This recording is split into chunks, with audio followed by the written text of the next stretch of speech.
So she had rang me that day and said to me, what time have you finished workout? Will you throw some lashes on me before I go out? She literally had the most infectious laugh ever. 30-year-old single mum Nadine Lott is getting ready for a festive night out. She was going out for her auntie's birthday. She'd always love a good night out. That's kind of the way she was. A young girl out having fun with her friends.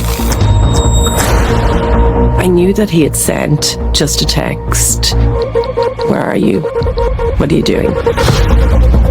His obsession is that Nadine isn't out with her family, she's out with another man. I really think that this was something that was festering in his mind. We went into the kitchen. She was making gasping sounds. You couldn't see her face. It was like a scene out of a horror movie.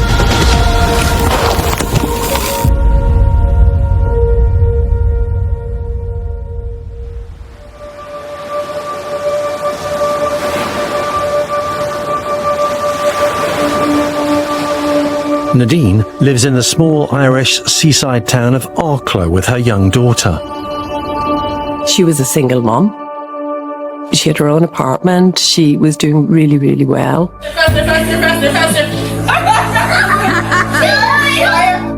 She followed a career in the beauty industry, so she followed her goal and she followed her aim, so she had an idea what she wanted to do and she followed it through.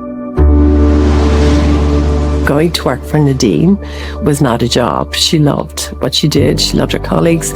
She absolutely adored her clients. Built great relationships with them. As far as we were concerned, everything was rosy.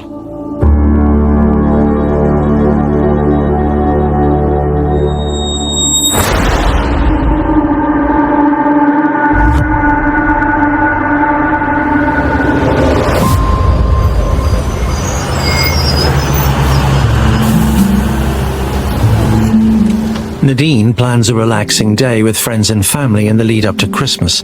Her ex of 6 years has agreed to babysit their daughter. 32-year-old Daniel Murtagh, an amateur MMA fighter from Dublin, remains involved in his daughter's life. We were all at a spa day and Nadine said to me, everything is civil, everything is going well, long may it last. Nadine actually thought that he possibly was seeing somebody else because she said he's in good form. And I hope he is. I hope he's seeing somebody else. Murtagh had been obsessing over his ex-girlfriend Nadine, but appears to have taken steps to stabilize his life, outwardly showing signs of greater maturity and a renewed focus on his role as a father.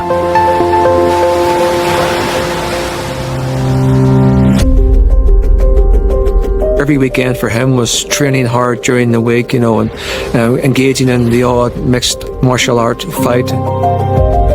Stephen Breen is an established Irish crime journalist. Nadine still included Daniel Murtagh in his daughter's life, despite the previous behaviour being quite intimidating, but she still wanted to include him. That reflects her caring nature.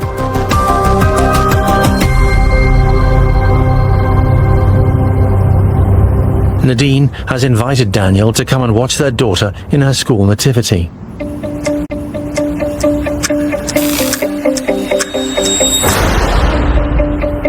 He was coming down for the show and she was going to her auntie's birthday party after it. I was aware that she would have to confirm to him that your relationship is with your daughter. There is no relationship with me. Murtagh would stay the night before taking his daughter back to Dublin the next day to go Christmas shopping. Not something that had ever happened before. They'd gone through the whole bad patch and now he was being okay again. But unknown to Nadine and her family, Daniel Murtagh hasn't given up the dream of rekindling the relationship.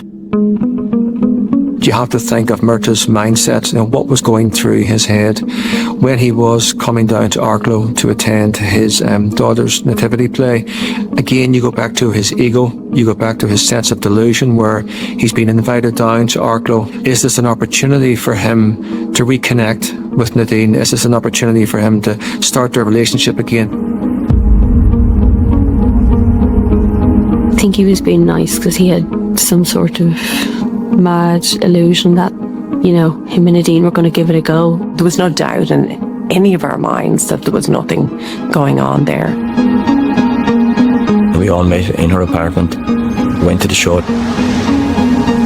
Myrta was at the show as well. And I always remember coming out of that show, Nadine came out behind me and she just said, "See you later." And that was the last time I seen her live. Nadine has just dropped her daughter back at her apartment.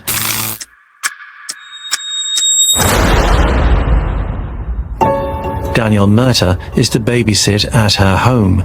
The first time this has happened since the couple split 6 years ago. She trusted him to look after their child while she went out with her family to celebrate a family event. Nadine was going to her auntie's 50th birthday in the local pub. The last night that I spent with Nadine, we came to Christie's Bar and Lounge for a meal with my family. This is actually where we parked our cars. Nadine's car was parked here. She came a little bit later because she was bringing the birthday cake with her.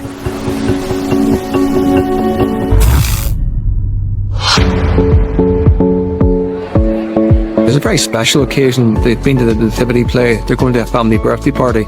It's Christmas. She's enjoying herself. Nadine was so happy that night. I mean, she was so upbeat, making plans for Christmas. There's nothing about her on that night that would have said to me that I had anything to be concerned about. About 12 of us all sitting around talking at a table. With Irish people, we all talk over each other, so there's a lot of chat.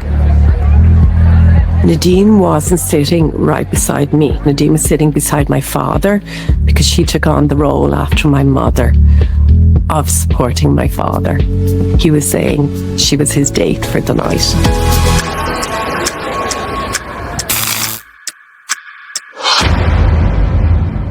He had been calling her that night to see where she was or what time she was coming home at. I knew that he had sent just a text, where are you? What are you doing?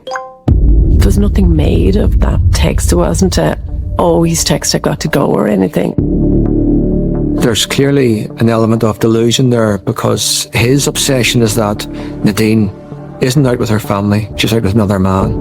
Why isn't she out with me? She's on a date with someone else. Why isn't she home yet? And thereby undermining his ego and undermining his image. I said I was going to go, but I'd only had a baby. She was only a couple of months old at the time, so I kind of just backed out at the end. And I still think about that. If I did go out, it would have been different because I would have walked her home. I only live kind of 2 or 3 minutes up the road. Would I have walked up and would it have been different?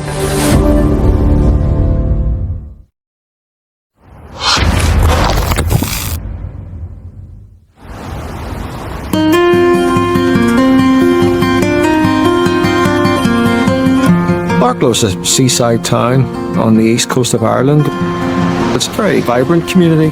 People from all kinds of life live in Arlo. It's not far from Dublin, only an hour's drive away. It's a popular town, people who want to live near the seaside but still work in the city.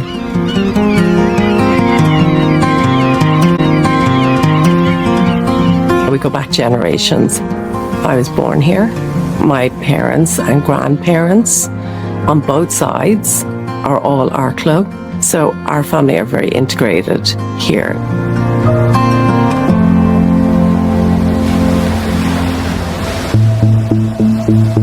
Nadine Lott, born in 1989, is the second of 4 children to David and Claire Lott. My earliest memory of Nadine was actually when she was born. When you looked at her, she had 2 big brown eyes, and that stuck with me forever. She loved other kids being around her. People would actually look forward to babysitting her because it would bring happiness into the room when she'd walk in, even as a child. My earliest memory was probably Christmas. Nadine got a Polaroid camera and we took a picture, and we're like messy hair, pajamas on. We looked absolutely ridiculous, but I think I was only about 5 or 6 at the time. But it sums up mine and Nadine's relationship. It was always about fun and capturing the memories. Nadine always brought the fun to my childhood.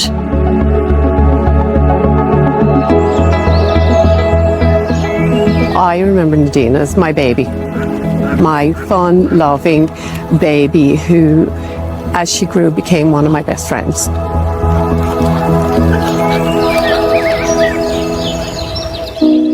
Young Nadine quickly develops into an ambitious person. Her passions are fashion and beauty. She's busy. She knew very early on she wanted to go into makeup. She knew she wanted to be a beautician. There was no question around it. She was one of those children who knew exactly what she wanted to do. And she also knew exactly what she needed to do to get that. You just felt like she knew what she was doing. She had it all worked out. She knew what she was doing in life. She knew what she wanted. She was very cool, so confident, really just such a kind girl. We always say that Nadine was like the real glue to our group.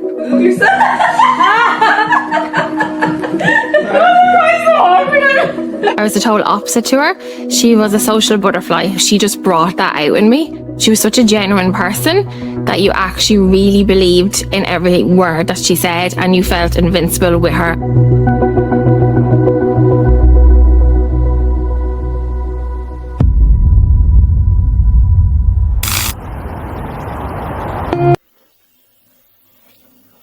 Like many young people, Nadine has dreams of adventure and opportunity. So at the age of 23, she decides to follow her friends to Australia.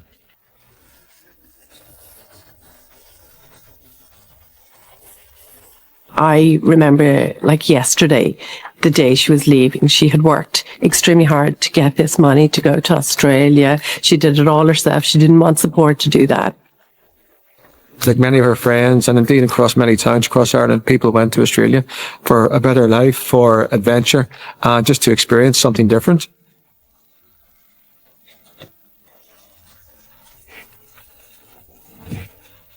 After arriving in Perth, Nadine plans to take a short trip to Darwin. But whilst there, her plans suddenly change. I was going to Perth as well, but I thought Nadine was going to be in Perth as well, but she hadn't come back down from Darwin because she'd met Dan. Nadine has met Daniel Murtagh, a 26-year-old from Dublin and an amateur mixed martial arts enthusiast. He's been working as a labourer in Australia for the previous 18 months. Murtagh was someone who was very athletic. He was very focused on his image, but he was also very charming as well. I think she was living in a world that was like paradise, and they had a good relationship in Australia, so life would have been looking good for her over there. It was all fun, and it was literally like the holiday romance. I was like, what's he like? She was like, oh yeah, he's really fun, but not someone that you'd bring home to your mamina. But Nadine is unaware of Daniel Murtagh's troubling reputation back in Dublin. Growing up, Daniel Murtagh was a bit of a loner, acted as a bit of a bully, was involved in numerous fights, but they were always kids who were a lot younger and a lot smaller than he was. But as he grew older, he became fascinated by martial arts. It was all about looking after himself and training hard during the week, and engaging in the odd mixed martial art fight. He needed someone like Nadine, who was, a beautiful young woman. People saw Nadine as like a trophy to him, where it wasn't just about him and her having this loving relationship. It was about him having someone that fitted his image. But the holiday romance is about to be tested. After just 9 months in Australia, Nadine makes a discovery. She's pregnant. So she had phoned me and she was like, oh my God, you're not going to believe it, I'm pregnant. I was like, okay, well, you need to tell Mum. I just knew. I had that deep feeling. I knew what she was going to tell me. So when she said it to me, it wasn't a shock.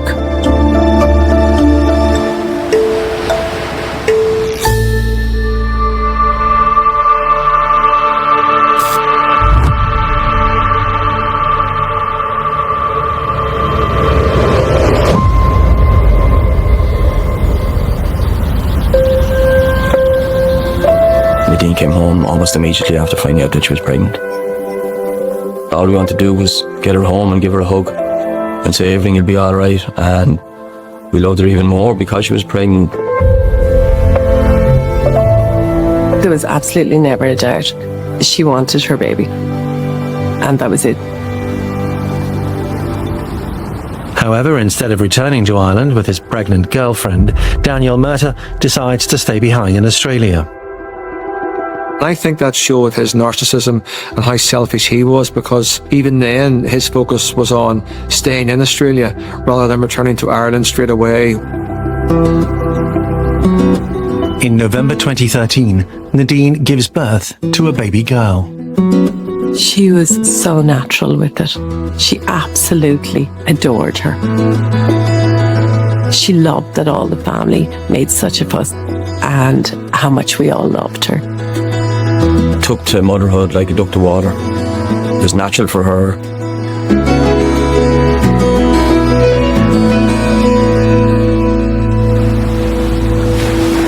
Daniel Murtagh has by now returned to Ireland from Australia to be reunited with Nadine and the couple's daughter. For her, the most important thing was providing a strong family network for her child, and part of that family network included having the child's father in her life. So Nadine was determined to make this work. They moved in here, and he was always talking about the next big job he was going to have.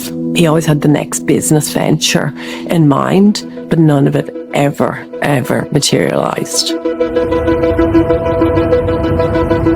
After a few months of finding their feet, the young couple move in together in an apartment in Arlo's Marina district. But Nadine's friends are starting to have doubts about Daniel Murtagh. He wasn't consistently there like a father should be. He didn't want the whole family side of life, he just wanted her. And he didn't want the responsibilities that came with having a family either. Like, he was all into his gym and his MMA fighting. Like, he did come across kind of like, you know, look at me, I have the muscles, and look at the girl that I've got, that he did not deserve. And it isn't long before Nadine realises she's made a mistake. They were probably in the apartment a few weeks, and Nadine decided no, it wasn't working. He moved out, and she was much happier. But she always wanted her daughter to know who her father was and have a relationship. And that was very important to her. So she maintained a relationship through contact. Daniel Murtagh moves back to his family home in Dublin, but he keeps tabs on Nadine's whereabouts. He definitely had somebody down here who was able to tell him what Nadine was doing. He would send her text messages and say, and what were you doing with this person or in this place? He knew What she was doing or who she was seeing. Yeah.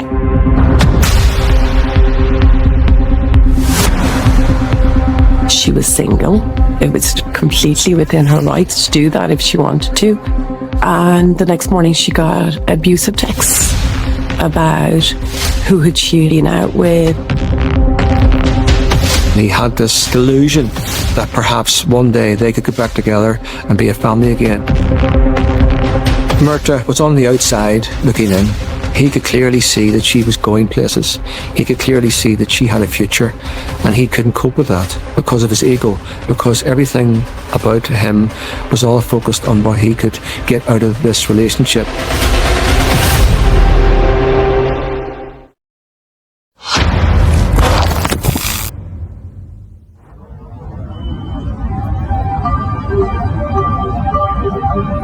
Nadine Lott, now living in her own home in Arlo, Ireland, has just begun a new job as a beautician at a well-known Dublin beauty salon. She wanted to be in the beauty industry. She followed that dream. Any problems along the way, Nadine would think about them, find a solution for them and tackle them straight ahead. She had a certain vibrancy about her. She wasn't just looking for a job. She was looking to become a part of something. She loved it. She's always had the passion for beauty, and I think this was like an extra step. Nadine's ex, Daniel Murtagh, continues to care for their daughter every other weekend and becomes increasingly aware of Nadine's newfound success and financial stability. I think he was jealous of Nadine and how successful she was in her career and how she was getting on with her life, and she had a lovely little life for herself.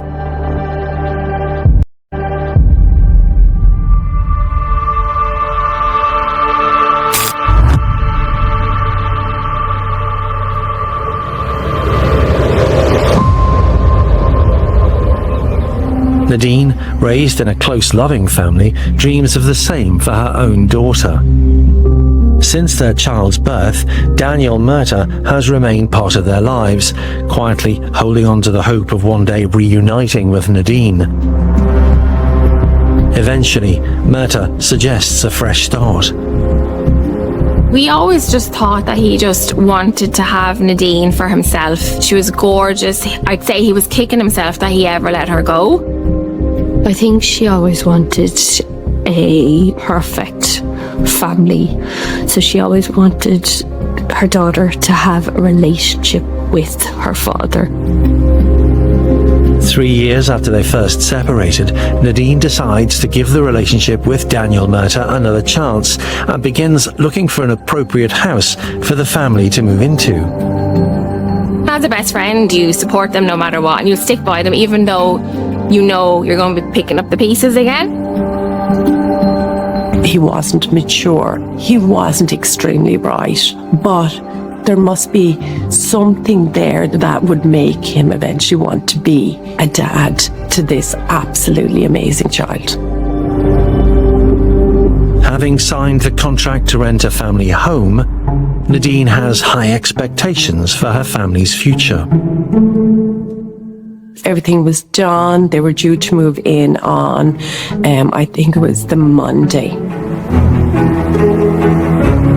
The day that they were supposed to move into the house, nobody could locate him.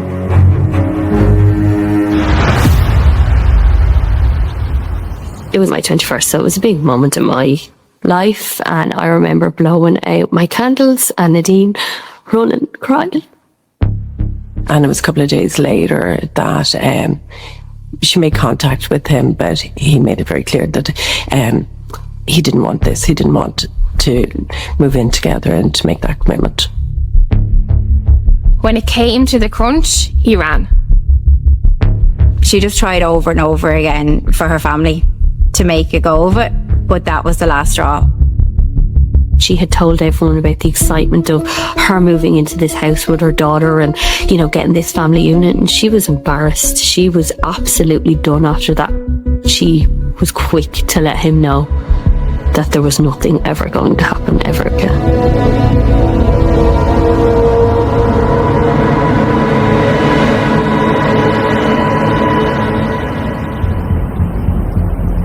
Despite Nadine making it clear to Daniel that any possibility of them rekindling their relationship has now disappeared, he again begins to keep a close eye on Nadine and any possible new relationships he suspects she's involved in.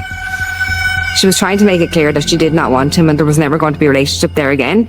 So he was just convinced, if she doesn't want me, she must have somebody else. But at that time, she actually didn't have anybody else.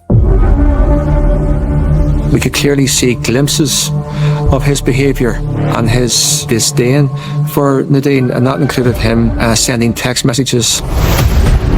I know who he is, I know where you are, I know where you're going.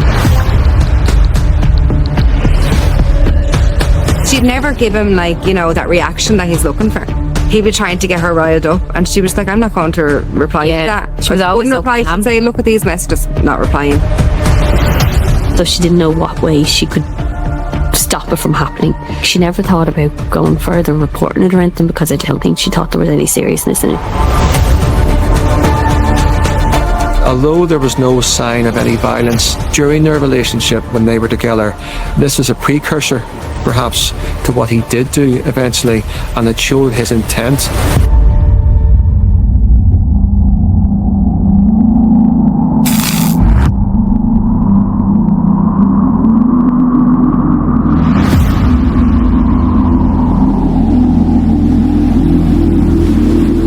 The relationship that they had was just because of her daughter. That was all it was.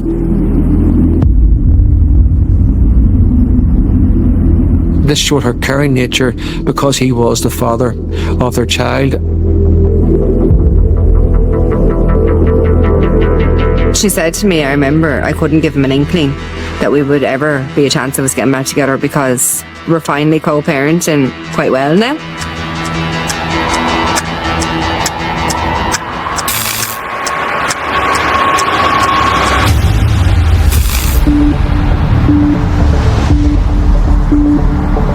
Absolutely no way would Nadine have allowed him to be with her daughter if she knew or suspected he was going to be drinking. That wouldn't have happened.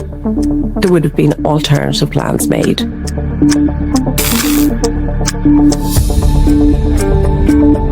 So we finished our meal. I didn't want to stay on. I wanted to go home. I was driving. So I brought my father and that home. Nadine had said she was going to stay and have a drink with a friend of mine and her husband. And when I got home, it was raining. So I texted Nadine and said to Nadine, doesn't matter what time, if you need a lift home, call me and I'll bring you home. And I never got an answer.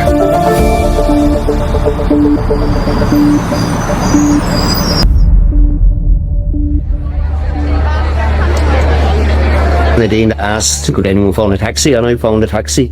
So, yeah, a local chap.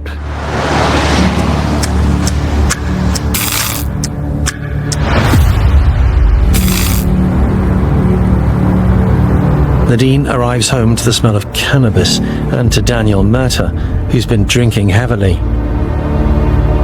At the end of the night, Nadine comes home to be with her daughter. Shortly after Nadine returns home, a neighbour reports the sounds of a disturbance. The negative feelings had reached boiling point, and he was of the mindset that I am going to stop her from having a good life. I am going to stop her from having a relationship with someone else. His mindset was, if I can't have her, then no one can. And that's when he launched this ferocious attack against her. Daniel Murtagh, trained in mixed martial arts, unleashes a brutal and sustained assault. Murtagh would have known full well how Nadine took care of herself, how her image was very important to her. When he inflicted this damage upon her, he was used to using his fists, was so violent and so sustained that he continued that attack to make sure that when he left Nadine lying there, no one would know who she was, that she would be unrecognisable to those who loved her. What was going to hurt her most was to disfigure her. This was something that would really cause her the most pain, was to change her look. So there did appear to be an element of vindictiveness, like it was being focused on changing her appearance, the thing that mattered so much to her.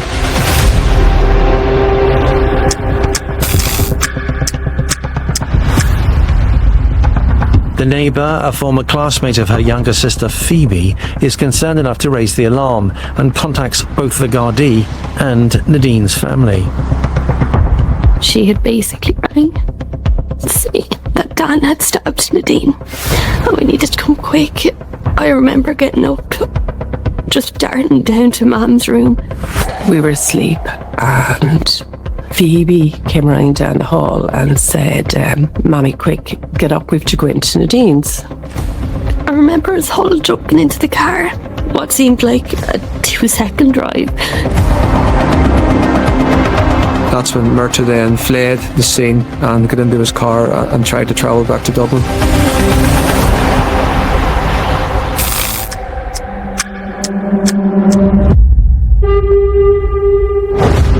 First, Nadine's mother, brother and sister arrive. It's a chaotic scene. We were just running around the apartment trying to find her. We went into the kitchen. She was in the corner, just thrown in the corner, and there was blood absolutely everywhere. She was making gasping sounds. You couldn't see her face, but I kept telling her that you're okay, I'm here, your baby's okay, your baby's fine, don't worry now, everything's going to be okay.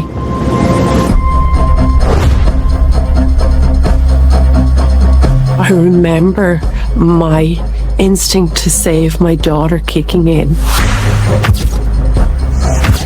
I'm doing what I need to do until the experts get here and save her.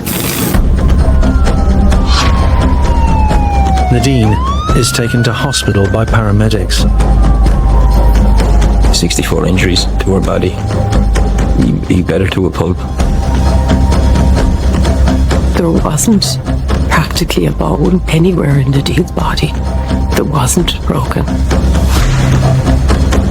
Nadine was beautiful. He did destroy her face. It's obviously where he really, really focused whatever was inside him.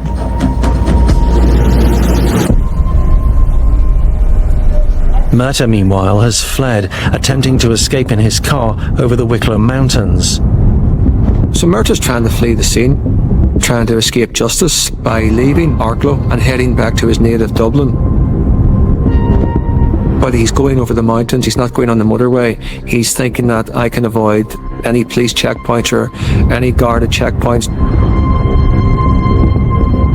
What could instigate that in any human being to do it to anybody?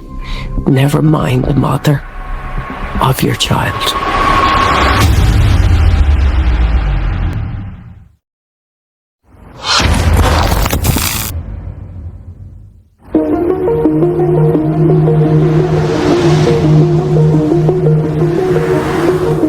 "34-year-old Daniel Murta has just brutally attacked his ex-girlfriend Nadine Lott. She has sustained multiple broken bones and a stab wound to the neck. Murta has also mutilated her face before leaving her for dead. But whilst on the run over the Wicklow Mountains, Murta crashes his car. He crashes the car, and the first things he says to the members of the Gardaí who came upon this accident were, "I've just killed my wife," and then this is followed by, "I've just killed my girlfriend." It got the investigators thinking as well, this is the individual we're looking for. It automatically gets the alarm bells ringing then, so he will be brought in for questioning. Nadine Lott, meanwhile, has made it to hospital. She's still alive and being treated for her injuries. Numerous injuries. She was unrecognisable. She needed over 20, if not more, blood transfusions. They were trying to get all the details, what had actually happened, how bad was it? Phoebe could hardly talk. So I just said, look, go do whatever you need, just keep us updated. We all just lost it, I think. We drove home in silence. We drove straight to the church. What else can you do? You don't know what to do in those situations. I don't know how we ended up in the church, but we did. The four of us sat there and this lady came over to us, said, "Are you in here for your friend?" Because the whole town knew about it. And she gave us these little medals and she said, "Yous will be okay, yous will be okay."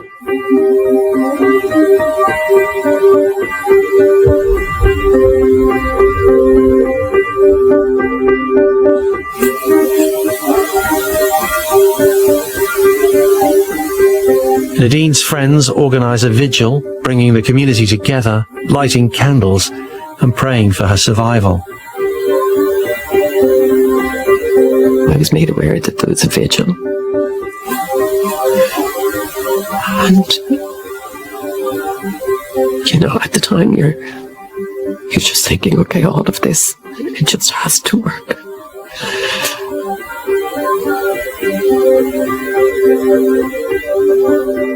I don't even think an animal would do as bad to what he had left her like.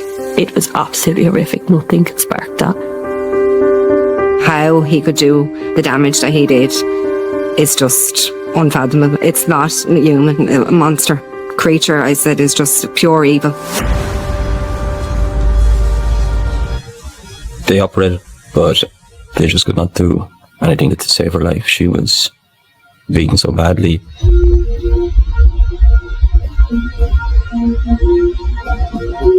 And Nadine lived until the Tuesday at 3 o'clock. The nurse let us know when she had slipped away. Once I had formally identified her, they take her away, straight away. Her body now becomes evidence.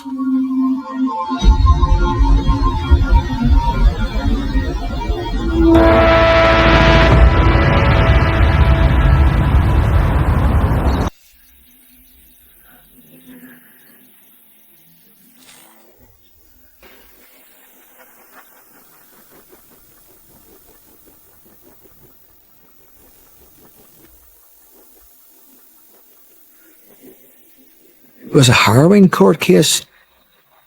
Myrta adding more trauma and pain to Nadine's family. Horrific to have to sit in 2 feet of him. He was basically sitting beside us. During the court case, he would often smirk at the gallery. He didn't have many supporters in the gallery, unlike Nadine, who had her family, her friends there. Totally unbelievable for him to put us through a trial where we had to relive and be re-traumatized for the sake of him trying to get a leaner sentence. Myrta's defense team argues that his actions amount to manslaughter rather than murder. Claiming that Nadine was still his girlfriend, Myrta's legal team presents his attack as a moment of diminished responsibility in a case of domestic violence. There was no relationship. They were not living together. The only thing they had done together was have a child, and were together for a very short period of time. He is trying to insist that he was drunk, he was high, he didn't intend to kill her. But due to the level of violence, it was quite evident that he intended to kill Nadine. This was a premeditated murder because he couldn't be with her. I think just shows the character of the perpetrator and what sort of individual he was. Shows his disdain for Nadine. Shows his disdain for our family. It shows the type of character he is.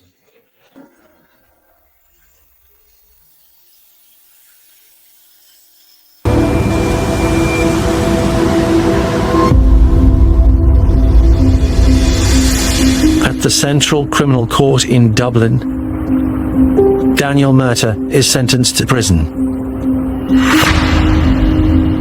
The jury gave a unanimous verdict, and as each of them were walking out, acknowledged me. They all nodded.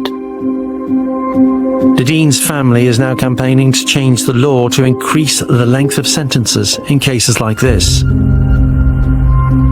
Like, what's life? What does that mean? He's got the maximum, he's got the minimum. What does this mean? And then you find out exactly what it means. And life isn't life in this country. And there are no degrees of homicide in this country. Anyone convicted of murder could only apply for parole after 12 years. But that's still something that Nadine's family will have to contend, where they will have to make their resolutions and make their submissions as to why he shouldn't be freed. He gets to see those submissions, but they don't get to see his. So that's one area of the law where many victims' families have concerns about, but he has received a life sentence now, so it'll be a long time before he's released from prison. But again, in 12 years' time, he can still apply for parole and therefore cause more trauma to the family. I don't think I have any feelings towards him because I just don't even waste a second of my day giving him a thought. He's a waste of space and he's a waste of time. So I don't waste my time. You can't come to terms with something so horrific, but we don't have closure. He took so much away from us.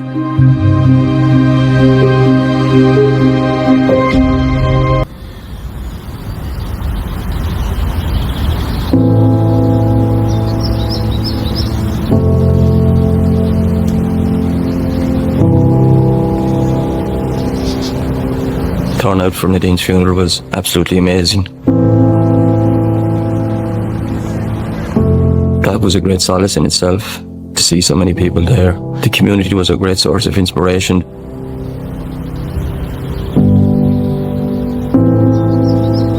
Sometimes it's harder than others to come up because she shouldn't be here. You know, she's only hurt. Still sit here in disbelief when you see her name on the grave, you know. It just doesn't make any sense. It's just unbelievable and unbearable. She was taken from everybody. Her love for life is something that I try to live by because she helped me so much. How one person can be a best friend to everybody is just a massive uniqueness as well. She lived life to the fullest. She was just always so happy and positive. A really great friend. We miss her so much. Everyone needs to remember and see Nadine for who she was, not what happened to her. When anyone sees her photos, it's always smiling, laughing. She was such a fun person.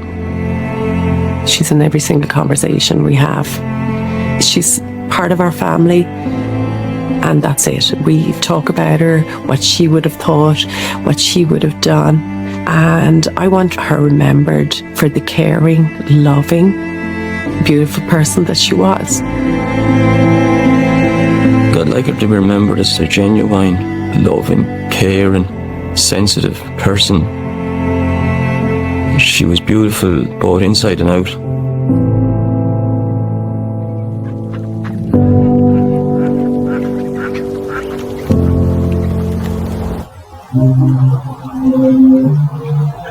As a parent, you're there to protect your child.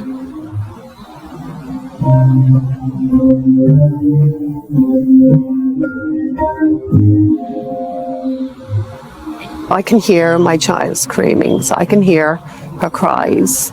So, you know, it's living with those nightmares, with those flashbacks, your sleepless nights, your anxieties, and just the emptiness. And like somebody who passes from an illness, where you get that time to spend with them and say goodbye. We never got to say goodbye to Nadine. Was there something different you should have done on that night, you could have done on that night? That's what life is now. You live your life on what ifs.